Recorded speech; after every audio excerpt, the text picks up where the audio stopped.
La acción humana. Tratado de Economía. Por Ludwig von Mises. 222. Sexta parte. El mercado intervenido. Capítulo 31. La manipulación del dinero y del crédito. 1. El Estado y el dinero. Tanto el dinero como los medios de intercambio son fenómenos del mercado. Es el actuar de las gentes en la esfera mercantil lo que confiere a un cierto objeto condición dineraria o de medio de intercambio. No obstante lo anterior, tienen las autoridades que ocuparse del dinero por lo mismo que han de pronunciarse, en el caso de cualquier convenio, cuando a ellas acude una de las partes pidiendo que se obligue a la otra el estricto cumplimiento de lo pactado. Raro es que se solicite la intervención judicial cuando los interesados llevan a cabo sus respectivas prestaciones de modo simultáneo. Por el contrario, cuando las obligaciones de una o ambas partes han sido objeto de aplazamiento, los tribunales muchas veces deben pronunciarse sobre cómo debe interpretarse y cumplirse el pacto originario. Si se trata del pago de una cantidad, tienen la función de precisar el significado que debe atribuirse a los términos monetarios empleados en el contrato.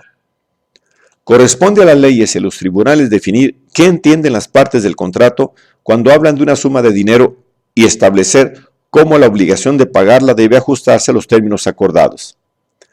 Deben determinar qué es y qué no es moneda de curso legal. Cuando cumplen esta función, las leyes y los tribunales no crean dinero. Un cierto bien solo se convierte en dinero cuando la gente lo utiliza efectivamente como medio de pago en sus transacciones mercantiles.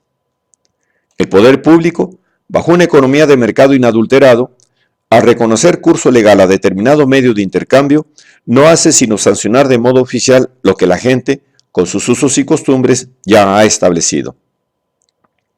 Los órganos del Estado interpretan el significado de las expresiones monetarias del mismo modo que fijan el sentido de los términos empleados por las partes en los demás tipos de contrato. La acuñación de moneda fue de antiguo prerrogativa reservada al gobernante. La función del Estado en esta materia se limitaba al principio a certificar el peso y la ley de las diversas piezas monetarias. Tales circunstancias eran las únicas que el sello oficial pretendía garantizar. Cuando más tarde príncipes y políticos se lanzaron a envilecer la moneda circulante, rebajando su ley y, mediante la sustitución de parte del metal noble por otros de menor valor, actuaban siempre furtivamente, a escondidas, conscientes de que realizaban una operación fraudulenta en perjuicio de sus administrados. Pues en cuanto los gobernados se percataban de tales manipulaciones, menospreciaban las nuevas piezas con respecto a las antiguas, siendo estas valoradas en más por el mercado que aquellas. La administración pública apelaba entonces a la conminación y a la violencia. Se declaraba delictivo discriminar entre la moneda mala y la buena con motivo de pagos y transacciones, decretándose precios máximos para las adquisiciones efectuadas con la mala. Pero los efectos así provocados no eran nunca los que el gobierno deseaba. Las disposiciones oficiales no impedían que la gente acomodara los precios cifrados en la moneda envilecida a la prevalente relación monetaria. Es más, inmediatamente aparecían los efectos que describe la ley de Gresham.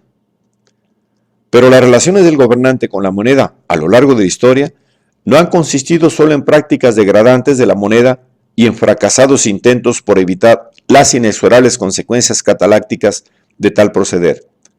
Hubo también administradores públicos que no quisieron ver en su prerrogativa de acuñar moneda un medio de estafar a aquellos súbditos que en ellos confiaban y que por tanto, ignorantes, admitían a la par la moneda mala y la buena. Tales estadistas no consideraban la acuñación monetaria como subrepticia fuente de ingreso fiscal, sino como servicio público destinado a asegurar la buena marcha del mercado. Pero aún esas mismas autoridades, por diletantismo, por falta de preparación técnica, sin ellas mismas proponérselo, adoptaron medidas que equivalían a interferir en la estructura de los precios. Por ejemplo, al encontrarse con que el mercado empleaba como signo monetario tanto el oro como la plata, creyeron que debían establecer un tipo fijo de intercambio entre ambos metales. Este bimetalismo fue un completo fracaso. No se logró implantar un verdadero sistema bimetálico, sino que en la práctica se operó a base de un patrón alterante. Aquel metal que la tasación oficial sobrevaloraba, con respecto al cambiante precio de mercado del oro o de la plata, era el único que la gente manejaba y el otro desaparecía de la circulación interna. Los gobernantes acabaron por abandonar sus vanos proyectos bimetálicos e implementaron oficialmente el monometalismo. Las disposiciones que en relación con la plata ha adoptado el gobierno americano en diversas épocas no pueden ser estimadas como auténticas medidas de política monetaria. Lo único que con ellas se pretendía era elevar el precio de la plata en beneficio de los propietarios de las minas, de sus trabajadores y de los estados en que aquellas explotaciones estaban ubicadas. En definitiva, no eran sino un mal disimulado subsidio.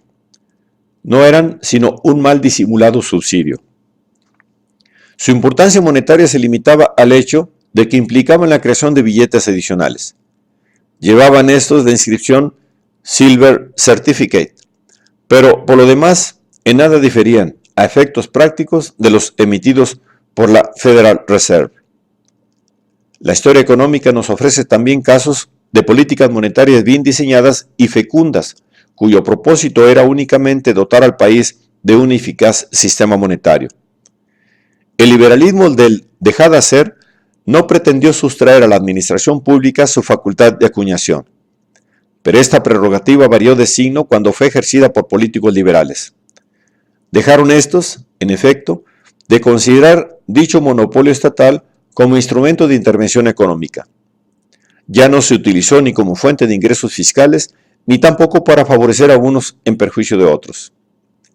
La política monetaria tendía solo a facilitar y simplificar la utilización de aquel medio de intercambio elevado por la conducta de la gente a categoría monetaria. Todos convenían en la importancia de manejar la moneda sana y estable. A tal fin, la moneda legal, es decir, aquella a la que reglamentariamente se reconocía pleno poder liberatorio, debía confeccionarse partiendo de barras de metal noble convenientemente contrastadas. Las piezas eran de peso prefijado e invariable y acuñadas de suerte que fuera fácil advertir su reducción, desgaste o falsificación. El sello estatal no asumía otra función que garantizar el peso y la ley del signo monetario. Las piezas desgastadas eran retiradas de la circulación. Quien recibía moneda de curso legal en buen uso no tenía necesidad de recurrir a la balanza o al crisol para conocer su contenido metálico. Por lo demás, cualquiera podía acudir a las secas con metal en barra y conseguir su transformación en moneda legal sin gasto alguno o cargándosele el simple coste de la operación. Fue así como una serie de monedas nacionales se convirtieron en auténticas monedas de oro. Quedaron con ello estabilizadas entre sí las de todos aquellos países que habían prohijado idénticos principios. El patrón oro de ámbito internacional quedó implantado sin necesidad de tratados ni de instituciones de carácter mundial. Hubo países en los que el patrón oro se impuso por la propia vigencia de la ley de Gresham. Así, en Gran Bretaña, las autoridades no hicieron sino dar sanción oficial a lo que ya esta ley había provocado en otras naciones, y los gobernantes abandonaron oficialmente el bimetallismo cuando precisamente el tipo de intercambio en el mercado del oro y la plata iba a provocar que ésta desapareciera de la circulación. La adopción del patrón oro, en todos estos casos, no supuso más medida por parte de la legislatura y la administración que sancionar la ley. No fueron tan sencillas las cosas en aquellos países en que regía, de jure o de facto, un patrón plata o papel moneda.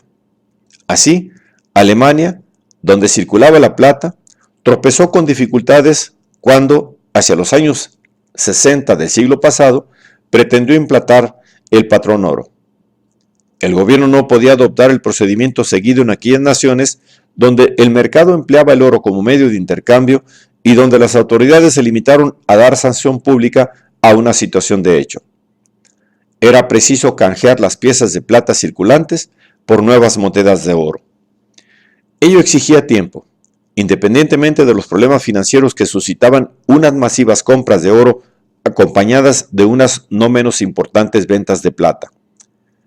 Con similares dificultades hubieron de enfrentarse aquellos pueblos en que circulaban billetes o papel moneda. Era importante recordar estos hechos pues ilustran bien la diferencia entre las condiciones dominantes en la época liberal y las que prevalecen en la actual era del intervencionismo.